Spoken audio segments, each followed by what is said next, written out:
Okay, let's go ahead and get started. So thank you everybody for coming tonight. Um, in uh, in keeping with tradition, there's a thunderstorm again tonight. This is now 3 times in a row we've had an event and there's a thunderstorm. So thanks everybody for coming out, much appreciated. The space has been provided by Google for Startups, Google Startups Campus. So thank you very much to Google for making the space available. If anybody would like to use the space, you can apply to Google. Just search for Google Startups Campus Tokyo. You don't have to be a member in the incubator program. Anybody can apply to use the space, and I recommend it. So thanks again to Google.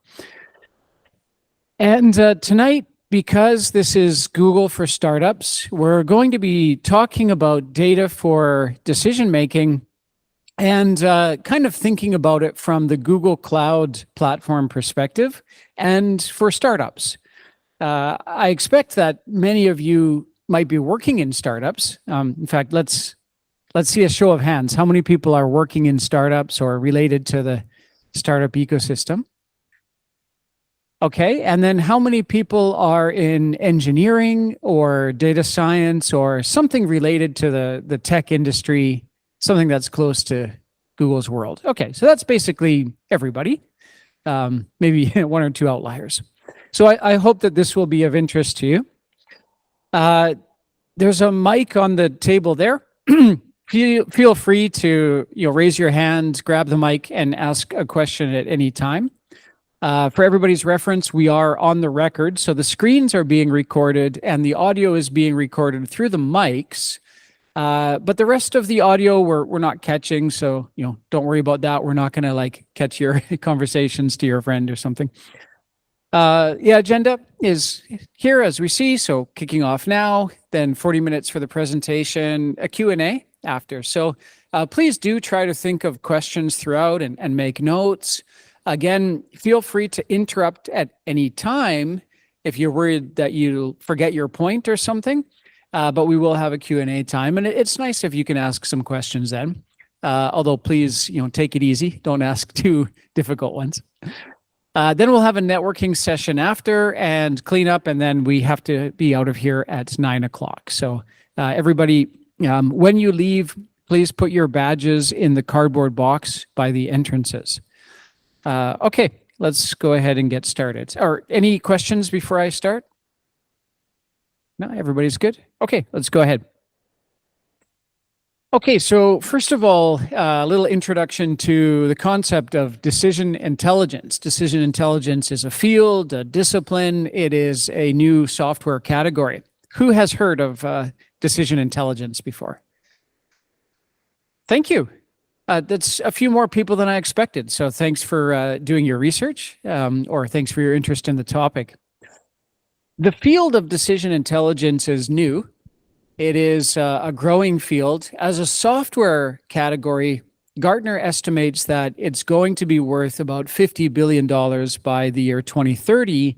And it's really getting momentum in terms of the Gartner hype cycle. It's still a year or two away from really taking off, but this estimate of the overall software category has been revised a few times and always up. It seems to be getting more and more interest. The concept of decision intelligence is to start with the decision to be made rather than the data or the algorithms when approaching a problem. That's kind of a simple explanation, and we'll go into what that means in a little bit more detail. But basically, just remember that. Start with the decision first rather than the data. Okay. And I highly recommend that you do research about this category. It'll be good to future-proof your career. Well, I think we'll see that this continues to generate more and more value. The software category alone is estimated at 50 billion. That doesn't even include the services, let's say consulting or the ancillary services that will grow around it. So if you'd like to learn more, I highly recommend these resources. First of all, link. The phrase, the term decision intelligence was coined by Dr. Lorian Pratt. She wrote this book, Link, How Decision Intelligence Connects Data Actions and Outcomes for a Better World. That's a good high-level introduction to the concept of decision intelligence. That book came out in 2008, and since then, more and more interest has been growing around the field. Just last year, Dr. Pratt released the second book, Decision Intelligence Handbook. And this goes into more of the how-to. It's a practical handbook for applying decision intelligence in your career. And predictive analytics, this book was originally published around the same time as Link. I think it was about 2010. And then a sequel or updated, revised edition came out in 2016, I believe. It's also sort of a high-level introduction to the idea of predictive analytics, and I highly recommend it. And then to really dive into the how-to, the ones on the bottom, decision intelligence, human-machine integration for decision-making, introduction to prescriptive AI, primer for decision intelligence, solutioning with Python, and especially prescriptive analytics, prescribed with Python. These are the manuals that dive into the different Python libraries that you can use, like scikit and TensorFlow and all these different things. So if you're a developer and you want to get hands-on with this, these are the best books that I can recommend for that. And then we'll talk about her a little bit more later. But Cassie Kozyrkov has become a real decision intelligence thought leader as well, alongside Dr. Pratt. Their approaches to the subject are aligned, but Cassie has a lot of experience, and she represents Google's take. I'll introduce her a little bit more, but she's closely aligned with how Google approaches it. Okay, so why data-driven decision-making matters? Well, there are many reasons. I'm sure you've all heard the idea of data-driven decision-making. It's something that's been driving a lot of executive strategy, and especially in areas like marketing, we've been hearing for a long time now, several years, how we need to be more data-driven, how this is important. Data does enable faster and more accurate decisions. Specifically for startups, it can help with resource allocation. It can help us decide, which areas to focus on, where to put our people, where to put our resources. It increases agility in the market. Has everybody heard of the lean startup? Right, the lean startup methodology is an approach to agile development and getting outside the building and testing your ideas. This helps to be more agile. Specifically, the combination of human judgment and data, this can help you to make better decision-making because it shows where you might have personal biases.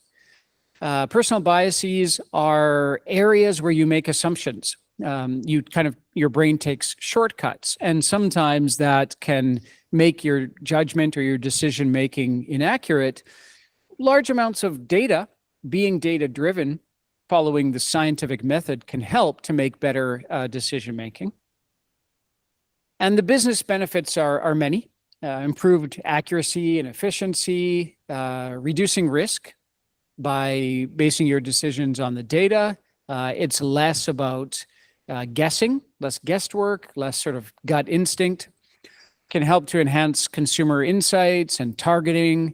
It's much more scalable, combining your human judgment or your best guesses sometimes, or your intuition with data, can often provide a framework that provides for more scalable, more widely applicable decision making.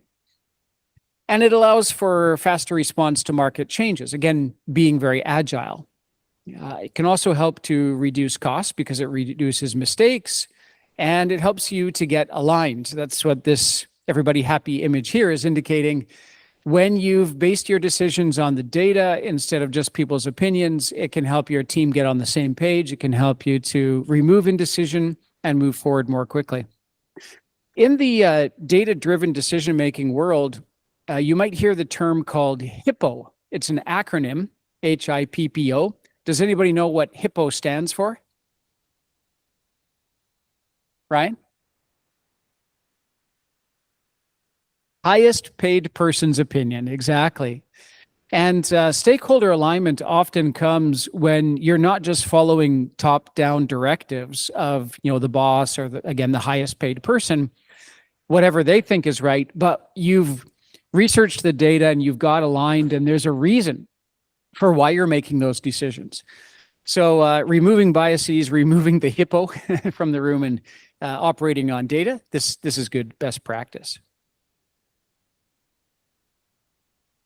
So again, this is Google Startups campus, and we want to tune this talk towards the startup world or people who might be able to get the best use out of this. So I wanted to think a little bit here about the types of data that startups can use for decision making. And tonight's talk is going to focus around that. How, as a startup or maybe a scale up or a tech company, how can we actually use data for good decision making? And yes, there are a few book recommendations here, so please, take photos of those pages. Basically, the type of data that is readily accessible to any organization, but especially startups, is going to be internal data and external data. And the internal data are things like user behavior, operational metrics. Operational metrics mean things like how much people are using your product, or are you hitting your product development milestones? Are you shipping on time? Things like this. Product usage data is how long, to what point are people using the product, and then are they dropping off or not? Are they coming back again? Are they continuing? Do you have enough daily active users? Metrics like this. Website and app analytics is similar. How much people are using the app or the website, how long, and then where are they dropping off? When are they coming back again? Sales data, which could be from a CRM system like Salesforce, and then A/B testing data. If you're following that lean methodology, you're trying to test lots of different ideas and implement them into your agile development, trying to run processes quite quickly. External data. Market trends, your competitors, what they're doing, how much market share are they getting? Social media data and news and PR data, these are all very useful metrics. So this book that I've recommended here is called Outside Insight, and it talks a lot about external data and how you can use that to get internal insight. It was actually written by the CEO of a company that I used to work at. I was the sales director for Meltwater here in Japan, and they provide an analytics service for media, PR, and essentially all of that data that's out there across social media, all these different sources that you can often miss. So if people are talking about your brand, you might not know that unless a friend tells you. But if you're able to aggregate all that data and pull it in, well, then you might be able to make good decisions based on that. So that's what's meant by external data, is these type of external sources, what people are saying about your brand or your company. Then we need to structure the data. And so here are some examples of that. Sales data from a CRM. Salesforce is probably the best known CRM. HubSpot is another one. This means customer relationship management software. So who are all of your users and how are they interacting with your product? Are they responding to your marketing materials or your sales materials? You can structure all of that in a CRM as long as you're entering the data correctly. I've been a sales director at several different companies, and it's always really hard to get the sales team to enter the data correctly. People are busy, they want to go home or they want to go to the next meeting. They don't necessarily want to be entering data all the time. But if that data is not entered correctly, then it's very hard to structure into the database and actually get data insights from. Structured data could also be fairly automated. So it could be something like IoT, Internet of Things, sensor data. So if you have a machine that's recording point of sale, for example, how many units are sold, that could automatically be registered into an ERP or a CRM system, and you could get data from that. And then product information. This also might come from a point of sale system or ERP system, or it could just be recorded in a spreadsheet. Could be a Google Sheet that you upload. Logistics data. If you're shipping a lot of product, physical product, and you have supply chains to manage, then this data would fall under that. Or even simpler, if you're thinking of launching a new product and you want to see if people are interested in it or not, you could do a survey. You could create, a Google form and share it with your friends and ask if they're interested in your idea for a new business.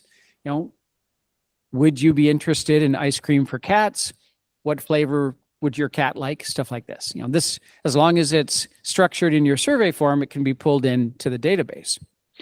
So we're basically talking about structured versus unstructured data.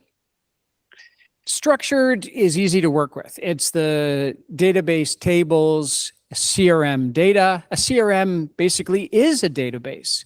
The early versions of Salesforce, if you're old enough like me to have used the very early versions, it just looked like a database. It was just rows and columns and a very simple UI on top of that.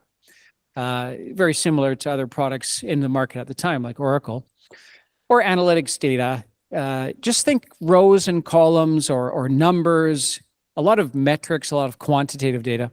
And then unstructured is kind of everything else. So that could be, social media posts, it could be video, it could be email, all the stuff on the far column there. These are examples of kind of messy data, but it could be useful.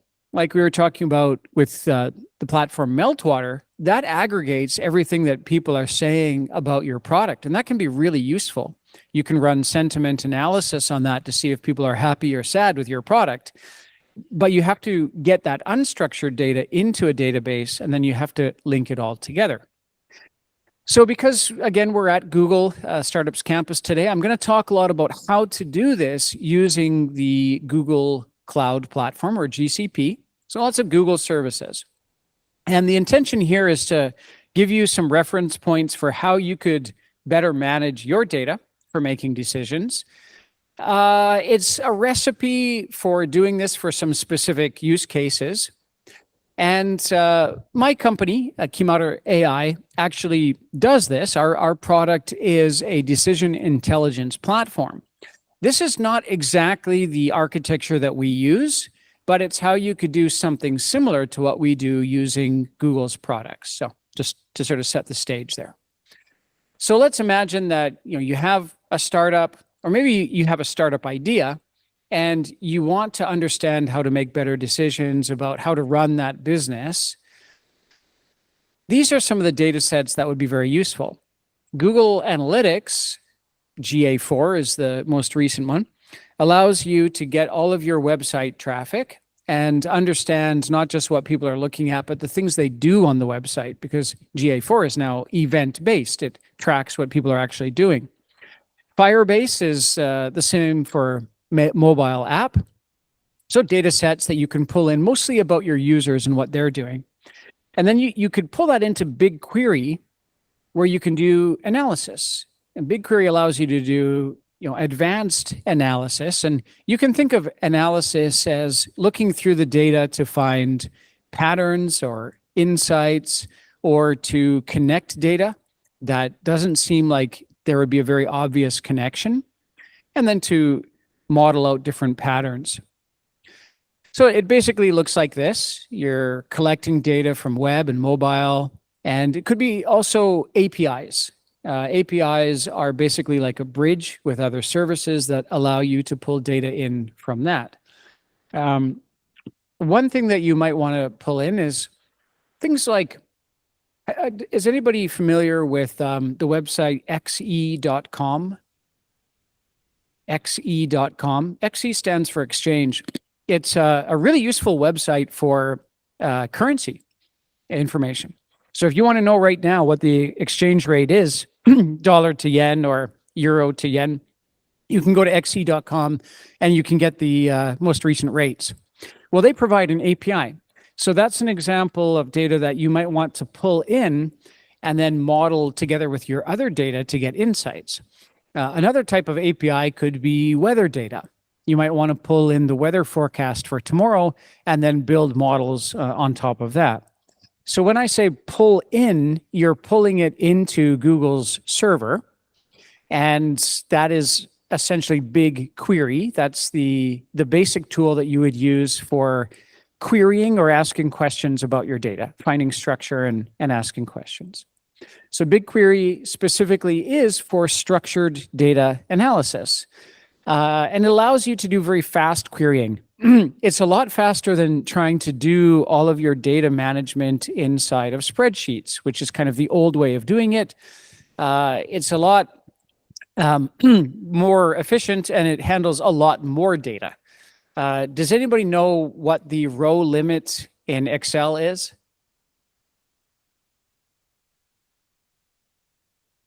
Kind of a famous question in the big data world. It's basically 1,000,000 rows.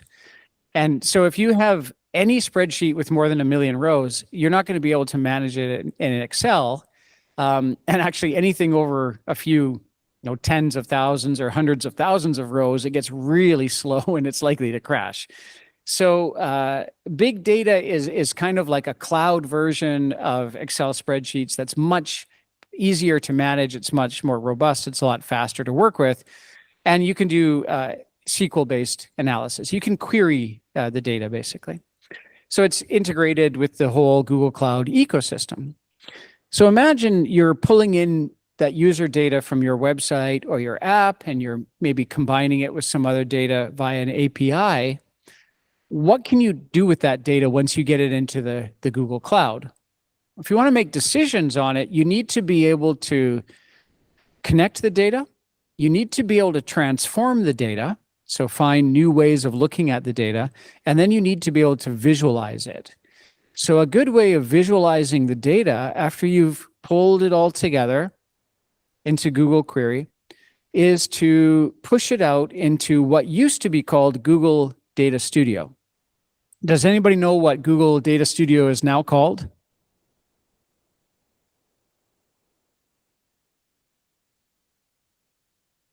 It's actually there on the slide. It's now called the Google Looker Studio. So Looker was an acquisition, and for a while there were Google Data Studio and Looker Data Studio, I think it was called. Now they've just combined them. So you'll see a reference to Looker Studio in a minute. But imagine that you're pulling in your web data, maybe your mobile app data. You could be pulling in your social media data, or maybe API data, maybe just flat file data. So this could be like product records or employee attendance records, something like that. If you pull all of that into Google BigQuery, now you need to be able to visualize what that data looks like. And you can do that with Looker Studio. So you can create charts and graphs and dashboards that give people insight into what that data means and hopefully help to make better decisions. So Looker Studio, again, was formerly called Google Data Studio. It's a tool for building interactive dashboards, and it has real-time updates from your data sources. So you can manage teams with this. You could look at this every morning and say, here's our sales forecast. It's trending this way. Or you could even build something that approximates a sales funnel. Product X is selling better than product Y. It has many, many different use cases. You can visualize just about any type of data that you might have using this tool. Has anybody used Google Data Studio or this Looker Studio before? Okay. Not as many people as I might have thought, but you might have used similar tools. Have you used Power BI? That's a pretty direct competitor. Or how about Tableau? Okay, yeah. So that's about half the room. How about Looker? Okay, yeah. So it's very similar then, right? That's a great question. Let's make sure we get that on the recording for anybody who wants to review it later. Sure. So I've used Google Analytics. Is that sort of a different offering? Yeah, it is. Because Google Analytics can't be combined with other data to make visualizations inside of Google Analytics. But what you can do is what's actually shown in the screenshot here. You can pull in your Google Analytics data and then maybe combine it with other data sets and visualize it within Looker Studio. So what we see here, the title, shows it's Google Analytics Acquisition Overview. I think in this screenshot, it's just purely Google Analytics data. So it's almost a direct representation of what you would see in Google Analytics, but you could combine it with other data sets. And it gives you more flexibility to create widgets, visualizations, outside of the kind of standard templates that you get with Google Analytics. Although with GA4, it's also very versatile as well. So you can see that those products are kind of informing each other's UI, and they've become similar. But you'll see another example a couple slides later that might clear it up a bit. But good question, and thank you for asking a question. And if anybody else has one, please feel free to ask. All right, so once you've pulled all the data in, now you need to combine your different data sets if you really want to get the most out of a data-driven decision-making process. So GCP's Cloud Data Fusion is a very useful tool for this. If you look at the screen image here, I'm sorry, it's a little bit small, but on the left it says sources. So it's talking about the things that we've mentioned so far, like CRM data, it could be analytics data. All those sources are ingested into Cloud Data Fusion, and then in Cloud Data Fusion you can prepare the data, transform it, analyze it, and then visualize it, push it out to these different visualization platforms. And Cloud Data itself, Cloud Data Fusion itself is a visual point and click interface. So you don't have to code in this environment. It's just drag and drop elements together. And it allows the deployment of ETL, ELT data pipelines. Any developers, can you explain what ETL, ELT data pipelines are? No? Or didn't? You're just teasing? Okay. Okay, basically, it allows you to extract data, transform, and can anybody guess what L is?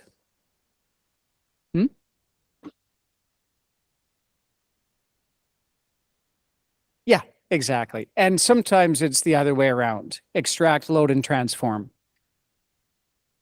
That's why it says ETL or ELT. Yeah, exactly. So when you're looking to model the data, you need to be able to pull it out, transform it, and then load it into other systems. This is where you can start combining the CRM, the social media, the IoT data together. And then you can analyze the data using BigQuery, especially BigQuery ML. Does anybody know what BigQuery is?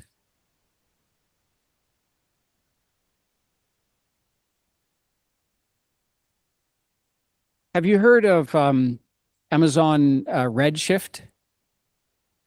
It's a competing platform. And it's similar to data warehouse platforms like Databricks or Snowflake. There's some crossover in functionality. So similar. Basically, it's allowing you to manage all of your data sets, to query the large data sets, things that might have come from the CRM or CDP, and look for patterns. So if users are consistently using your app on weekdays, but they're not using it on weekends, they're dropping off, they're churning, which means they're not continuing to use the app on certain days of the week, that's a pattern that you might be able to find using this tool set. It also allows you to build and train models with ML. What does ML stand for?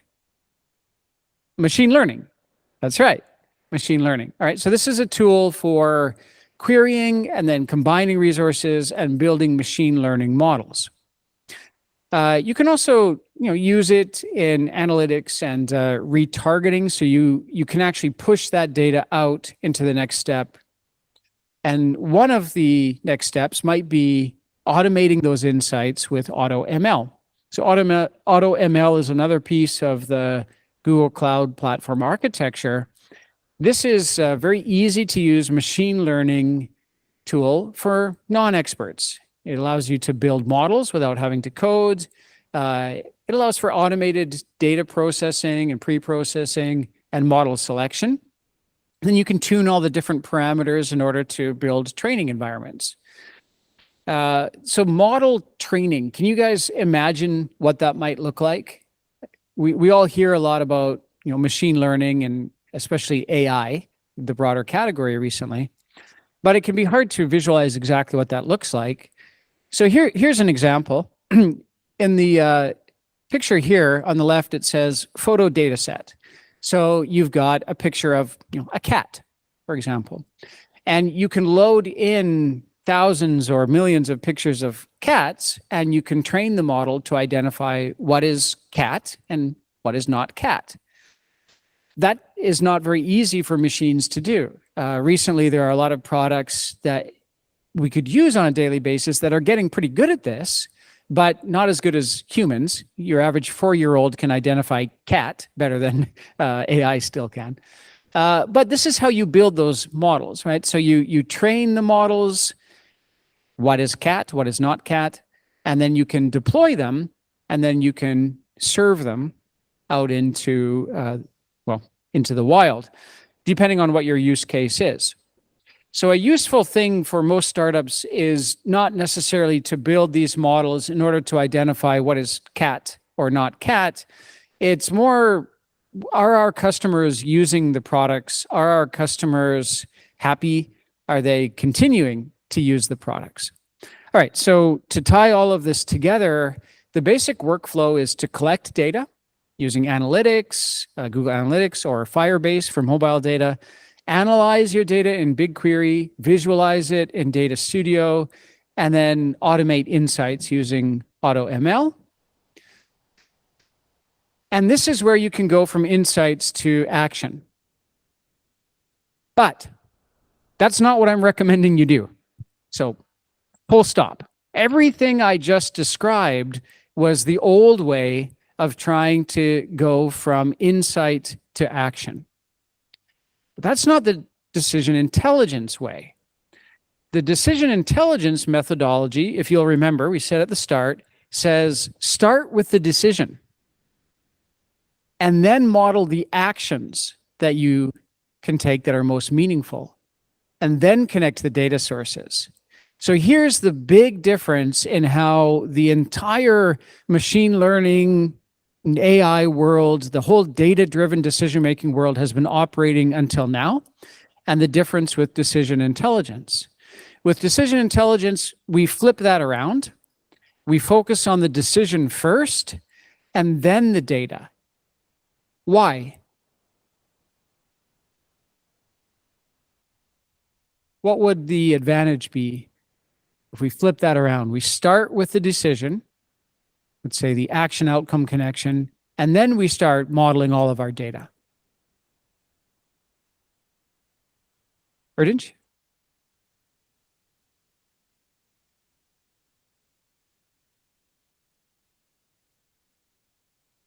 I'm guessing that probably if we could, it will be very useful to reach the desired outcome if we could know the decision.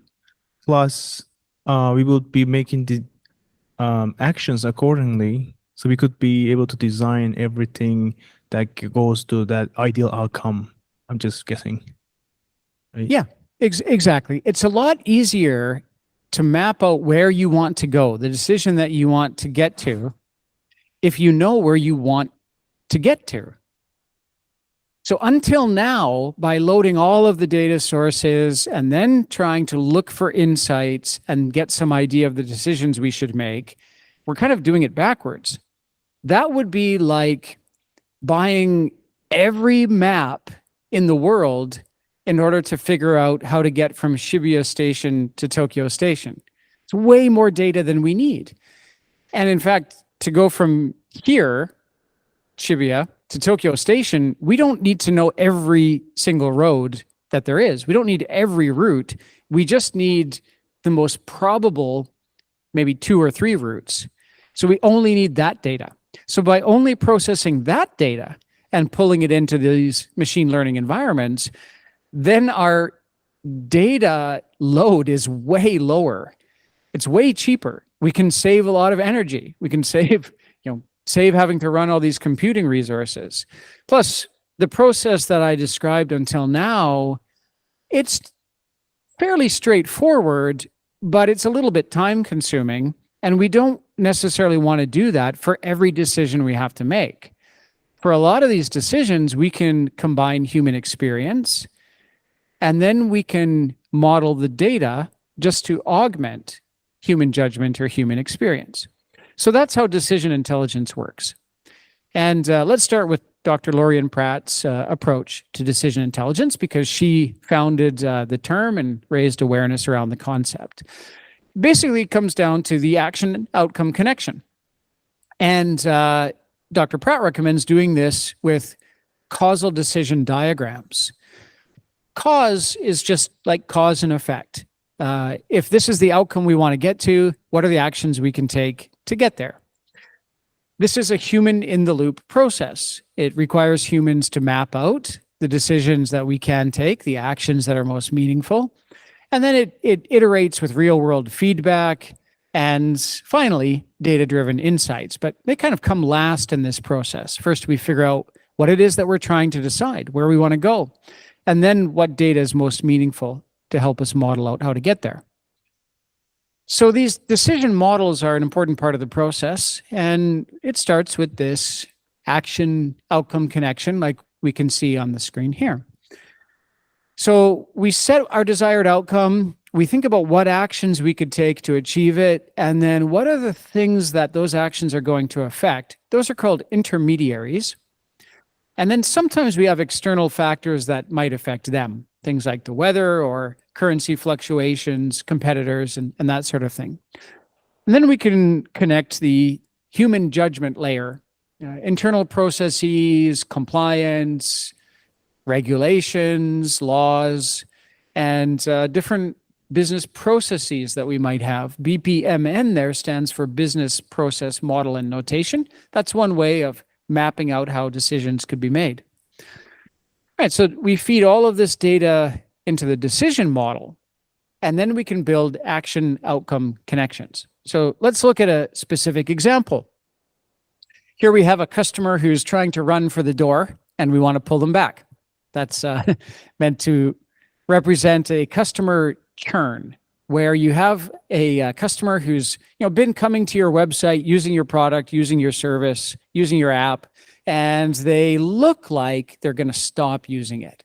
They've stopped logging in as often. They've stopped referring it to friends. Maybe they've got bored with it. Maybe they're unhappy with something. It looks like they're going to drop off.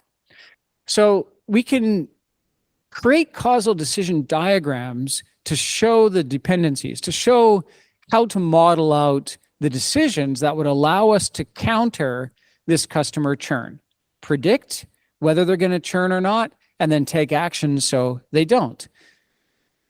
So we start with this action outcome framework, a causal decision diagram, and you can do this with a piece of paper or whiteboard. It's pretty simple. Just map out your desired outcome, or it could be outcomes. You might have multiple. And then the actions you can take, external factors that might affect them, and intermediaries, things that will be affected. So in this case, our desired outcome is to reduce customer churn. We don't want to lose our customers. So what can we do? Well, there are a lot of things we can do. When it comes to actions, we could improve the product or service quality. We could improve personalized communication. Personalized communication means when we send messages that are relevant to that specific user or users like them in an audience segment. We can incentivize loyalty, referrals, or recommendations. We could offer more onboarding and training. Maybe they're just finding the product hard to use. We can engage with dormant users, those who've gone quiet, stopped using the app. We can monitor customer feedback to see what people are saying about the app. And then we can try to reduce things like pricing friction. Maybe it's just too expensive for them. And if we do something like personalized communication, it's going to affect some intermediaries. Personalized communication has a positive benefit. It means more frequent product usage, which would mean reduced dormancy and reduced customer churn. So that's a causal chain. Well, now we know what it is that we want to try and model using our data to help us understand which of these actions is most effective. So let's try building out a data model for this. And we'll use, in this case, Cassie Kozyrkov's human-centric approach. A little background on Cassie. She founded the field of decision intelligence at Google. She was the chief decision scientist for several years. She just left Google a few months ago, and she's now the CEO of Data Scientific, which does what it sounds like. While at Google, she trained over 20,000 Googlers on these concepts, data-driven decision-making and AI, this combination that leads to decision intelligence, where data informs the decisions and the humans make the decisions. So it's augmentation, not automation of human intelligence. AI supports but does not replace human decision-making. That point is very important. Sometimes we hear people concerned about how AI is going to take their jobs. Well, with automation, where machines make the decisions, maybe that is a risk. But what we're talking about here is not automation. It's not decision automation, it's decision augmentation. So decision augmentation means humans are in control. And the decision augmentation, basically the AI is helping to enhance that enhance the decision-making process to improve the overall performance. It makes humans much more powerful. Here's a way to think about it. Tony Stark is a pretty smart guy, and he's pretty fit by himself. He might be a useful member of the Avengers. But if you augment him with Jarvis, his AI, loaded into a mechanized suit, then you get Iron Man, and that's a superhero. So this is how humans can be superheroes. Not completely automating decisioning, but augmenting it. All right, so let's get back into how we can do that. We can actually use BigQuery machine learning for predictions. So we can predict future outcomes like customer churn or customer purchases. Is this customer likely to stop being a customer? Are they indicating that they're likely to stop using the product? And can we predict that? And can we stop it? Or can we even get them to make more purchases with the product? Well, the way that we can do this is using the entire Google Cloud ecosystem that we've talked about until now. We can add to that BigQuery for data analysis, AutoML for machine learning predictions. So we actually build prediction algorithms and then deploy these predictions to Vertex. So that's essentially an AI environment. If you'd like to practice doing this for yourself, you can. So we can actually build predictive models for customer churn using Vertex by going to this. This is the Google online learning platform. GSP number 944 runs you through how to build this specific use case. So if anybody wants to dive in and try doing this for themselves, there are some great videos around how to do it. It's a really interesting tutorial. And then you can actually build this model, potentially load your data, and predict whether your customers are likely to churn or not. And this is the architecture taken from that course about how to do that. All right, so some of the things to try to avoid when you're building models like this. First of all, data overload. There are a lot of business intelligence platforms in the world. We talked about some of them earlier, like Tableau or Power BI, even BigQuery. They allow people to model the data, but sometimes people get lost in the data. It can be really overwhelming. Sometimes it doesn't make decision-making better. It leads to indecision, the inability to make a decision because there's just too much data. it can be hard to get stakeholder alignment. And so the solution is this decision intelligence methodology where you map out the decision and find out what actions are most meaningful to get to your desired outcomes. And then you focus on the key metrics and build models just for those. Another common pitfall is misinterpreting the data. So you have to make sure that your team knows how to actually read the data. It can be very helpful to visualize it in dashboards and discuss those together, because just looking at databases or spreadsheets can be really hard to interpret data correctly. And you can use tools like Looker Studio. Here's an example of not Google Analytics like we saw earlier, but this is Google Ads. Pulled into the platform, visualized, and you can see the different widgets that you can use to build out dashboards here. And then you always want to implement human judgment wherever possible in that process so that you're lessening the data load. If you already know the data because you can apply human judgment, then you don't need to pull that data in and visualize it if you're sure. As long as you have thought through the process, have you removed biases? Is it not just the highest paid person's opinion? If you're sure about the data, then you probably don't need to visualize that. You can just include that in the process. And the third pitfall is over-automation. There are some processes, even in a decision-augmented process, decision-making augmentation, that you automate. Some of the data loading and data structuring processes can be automated, but you have to maintain a balance there. Don't automate everything. Make sure that there is still human in the loop, and then make sure that you're following AI ethics guidelines, especially around biases. AI reflects the biases that humans have because it reflects the biases that are built into our data. So there are a lot of examples, especially recently, of AI making poor judgments because the data was biased. Could be biased against certain minority groups, could be gender bias. It could be all sorts of different biases. So you have to make sure that you're evaluating your data correctly and clearing these out. Okay, so let's look at an example. This is an example. It's a real world example. This actually happened. So here's a telecom. Telecom means a mobile service provider like SoftBank or AU. This telecom company had a problem. They were experiencing very high customer churn rates. And so they were looking for AI solutions to try and reduce churn. They had a lot of customers who were dropping off, who weren't continuing with their subscriptions.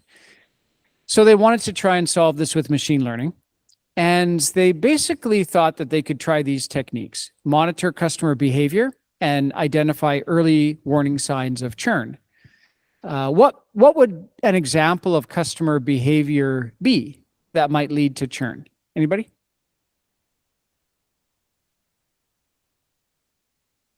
Ryan? Yeah, just not using the product.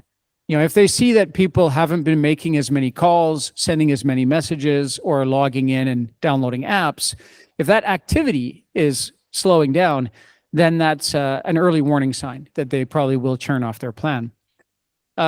So once you've monitored, identified these potential churn issues, and then you can try and counter that by creating personalized solutions for retaining the customers, and then update those solutions and test them in the real world.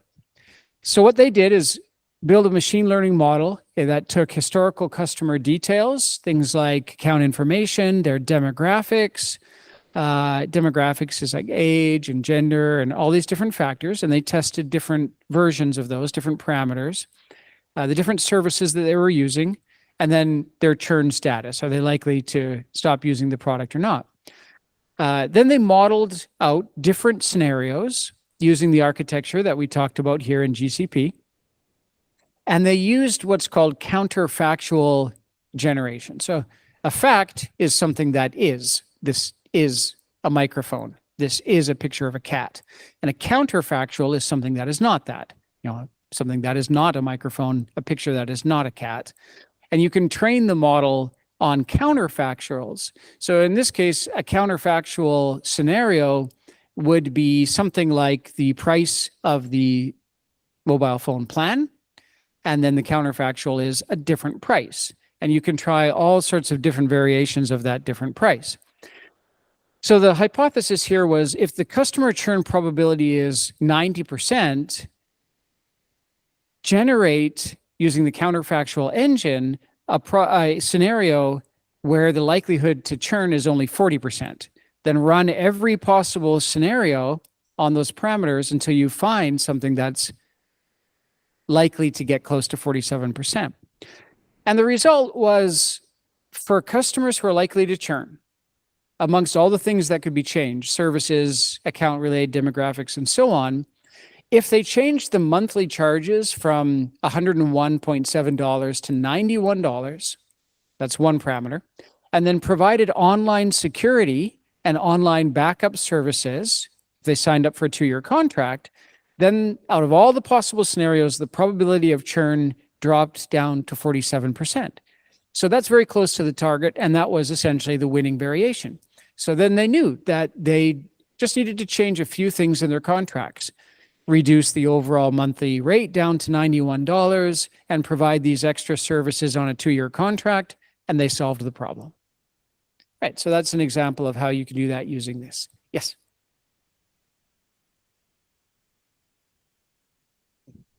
So before you were talking about intermediaries, and I saw that many of them were positive, but of course decisions will affect some things in a positive way and have other effects on your other intermediaries. So for instance, changing the monthly charges may decrease churn, but obviously, you'd have to model how much money you're going to lose. Hopefully you don't lose money because you're keeping more customers, but how does that factor into the decision making, how you view the other, how the other intermediaries are affected?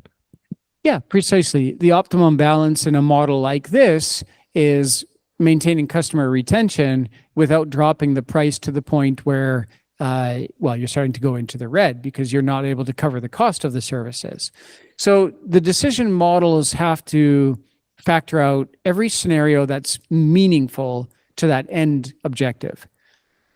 Correct. On this map, these are the intermediate section especially are positives. But to map it out correctly, this is just a reference point, to map it out correctly, you have to include negatives as well. The cost factors associated. Right. So in many of these cases, the negatives could just be the inverse of the positive. So for instance, I see increased customer satisfaction here. Perhaps in this example, personalized communication increases product usage, but maybe for whatever reason decreases customer satisfaction. Are there ways that models can model the overall hypothesized effect on multiple intermediaries or even all of them? Precisely, yeah. The model can get quite complex. And so what if the model showed that personalized communication retained one segment of users, but caused higher churn for another segment of users? That would be two variables that you would have to include in your modeling. In fact, in that specific telecom use case, that was exactly the result. Most users were retained if they changed the price plan and added those two services, except for the senior citizen demographic. They didn't respond because they didn't care about those services. Maybe they didn't really understand the value of added security. And so they actually churned at a higher rate if they were offered things that they didn't think they were going to use anyway. So that's an example of, the model can get a little bit complex, and that's why going through this process of mapping out what is meaningful and what is not is such a value, has so much value. Otherwise, it can be difficult to figure out which parameters are meaningful. If you try to test for everything, you're going to be processing so much data that the cost becomes extremely high, and the cost of simply creating and interpreting the results becomes extremely high. So try and narrow it down to what is likely to be most meaningful. maybe just to illustrate the point a little bit more, what we could think about this. What is the cost associated with personalized communication? What if the cost associated with that means we have to hire more data scientists, more customer service reps, or we have to purchase tools in order to enable that? And the cost actually offsets the customers retained. In that case, it would not be net beneficial. And so you have to consider the cost factors there as well. All right. To wrap it up, the next step in this process is not just to predict what customers are likely to do, but to use prescriptive analytics to model out every possible scenario and then make recommendations on what to do. And a quick shout out plug for our platform, that's what kimaru.ai does. So we move from descriptive analytics, where we're describing what happened in the past, to predictive analytics, where we're modeling out what is likely to happen in the future, to prescriptive analytics, where we're telling you what you can do to control those future outcomes. So you're moving from passively observing to actively controlling future outcomes, and you're moving to a faster time to decision. That's the competitive advantage of our platform. Okay, I'll end it there. If anybody would like to contact me, please feel free to connect on LinkedIn if we haven't already. Or you can send me an email at this address. And on the next screen there, I'll show you when our next event is coming. It's going to be here next month. We're always here on the third Wednesday of the month. So there's the link to sign up for our next talk. And this one will be an overview of decision-making frameworks, where we talk more about the strategic side of mapping out business decisions. Okay, I hope that was helpful. Let's move to the Q&A now. Does anybody else have any other questions?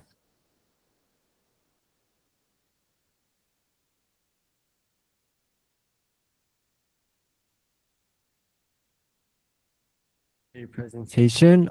So roughly, like, how many companies are still on the method of like having the insight, from the insight to making the decisions? Because like I can kind of easily imagine that from decision to insight, like from decision to like jotting the mapping the actions of it are like quite easier. But like, what are the things that are preventing those companies from shifting to the methods of insight, from insight to decision to like the decision to actions? Yeah, that's a really good question. How many companies are still using the action insight methodology? Maybe an even a precursor question to that would be how many companies are actually doing data-driven decision making? I don't remember the specific stat for that off the top of my head, but I think it's something like 40% of companies are doing data-driven decision making or seeing results from data-driven decision making. And so the percentage of those that are aware of decision intelligence and this methodology would be a subset of that, something like maybe 5 or 10% of that 40%. So currently, it's a very small percentage of companies that are actually using this methodology, but it is growing. And so this awareness around the concept of decision intelligence, flipping this model around, this is growing at about this rate. So about 25, 26% overall market share growth. So I expect that a lot of companies will become aware of it. And maybe they will have heard about it here first. That's why we're doing these talks. Good question though, now. Thank you. Okay, anybody else?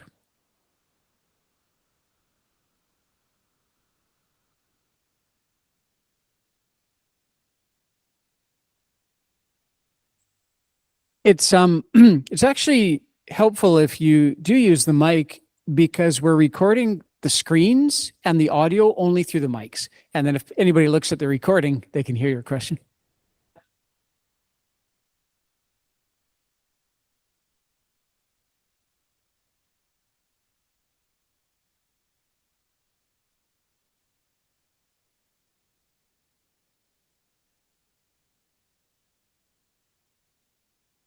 Yeah, that's a really important question. So, just to recap it, it's how much liability does the AI take in the decision making process, right? Or credit if it goes well. Well, the reason the decision intelligence methodology keeps the human in the loop component is to avoid that problem.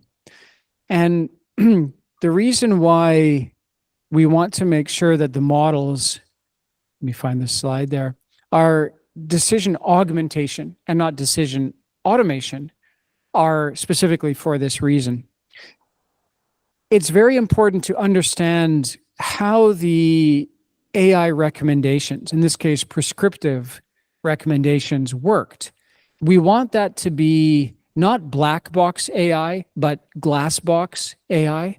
We want to understand how the decision was arrived at. So in the example of the telecom use case, we know how it was arrived at because we know which parameters were tested, and we can reproduce that without AI. Now that we know what is the best combination of parameters, it's actually just mathematics in that case. It's statistics. So a good statistician could calculate that. So in that case, because we didn't automate the decision maker, the human, is still in the loop. And so the human takes the responsibility for that decision. This is going to be increasingly critical as AI auditing comes into governance best practices and potentially legislation. Probably over the next few years, we will see governments pass laws that stipulate or that specify that we can't do complete automated decision making unless there's a record of how the decision was made so that we can apply governance best practices to it. So any decision intelligence platform like ours, Kimaru, needs to provide that glass box insight into how the recommendation was made, human in the loop process to actually, pull the trigger, push the button to make the decision, and then an audit trail of the decisions as they're made over time. Excellent question. Okay, anybody else?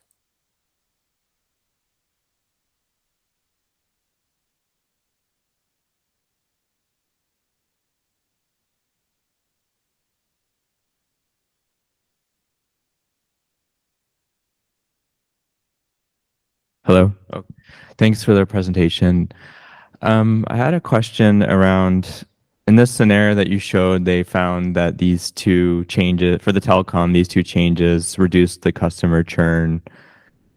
In your experience, so once they have this result and they go to actually implement it, what are the reasons why it might not actually achieve the predicted value? Yeah, if the model predicts that these parameters, changing the monthly price and adding these two services to the plan, if the model predicts that they'll work but they don't, what would have gone wrong in that scenario? Usually what went wrong is that the data sample size was too small, and so the test did not actually have statistical significance. So you have to be careful when building these scenarios that you're including, first of all, clean and well-structured data. You've gone through that data structuring process that we discussed you can do with GCP, and then you have enough data. So where it would usually go wrong is something like your sample audience segment included about 1,000 users. And modeling out for these parameters indicated that those users would respond well. But for the data to be statistically significant, you might have needed, say, 10,000 users. So usually that the sample set is too small. We can see this on a smaller scale with A/B testing software. Now, if you've ever run a split test or an A/B test, in the first few days or weeks of the test, you can have a variation that's winning by 20%, quite a clear win. And then a few days later, it drops to the complete opposite. Typically, these tests built on statistical probability models have a lot of variance at the start until you get a large enough sample size, and then they even out, and then you get to statistical significance. Does that make sense? Great question. Thank you.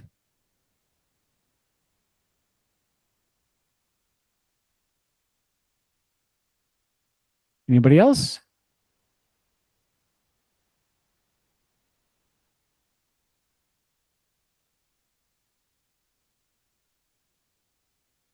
Just quick question. So we've been talking about the decision making, but any decision probably needs to come from a prediction. So I think this is all about prediction making. And how good is your model in making the predictions? Yeah, that's a good question, or a good point, really. What is decision making?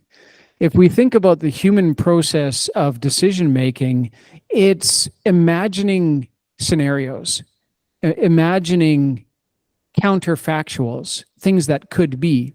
When we imagine the future, we imagine a counterfactual, something that is different from now, different from the present, and we visualize what that would look like in different scenarios. So when you create the hypothesis to set up the machine learning and the different parameters to train it with, you're testing different scenarios. And how accurate is it actually comes down to the same question that Ryan had. It depends on, so really it's the same answer. How good is your data? How clean is it? And do you have enough data for it to be statistically significant? We could add to that, how likely are the actions that you've modeled to be effective? So are we following this action outcome decision model? Have you thought about every external factor that would affect that? Every intermediary? Have you thought about not just the positives, but the negative intermediaries, for example? But if the modeling is good and the data set is good, then you can get to statistical significance. A platform like ours never recommends 100% do this decision. It says the statistical probability of this decision to be more effective than this decision is X amount. It's probability modeling. Thank you. Okay, great questions. Thank you, everybody. I know this is kind of a deep topic, so thanks everybody for being interested in it and for your patience. I think we'll go to the networking portion of the evening, and then we'll wrap it up around 8:40 or so and start cleaning up, and then we have to be out by 9. So thank you, everybody.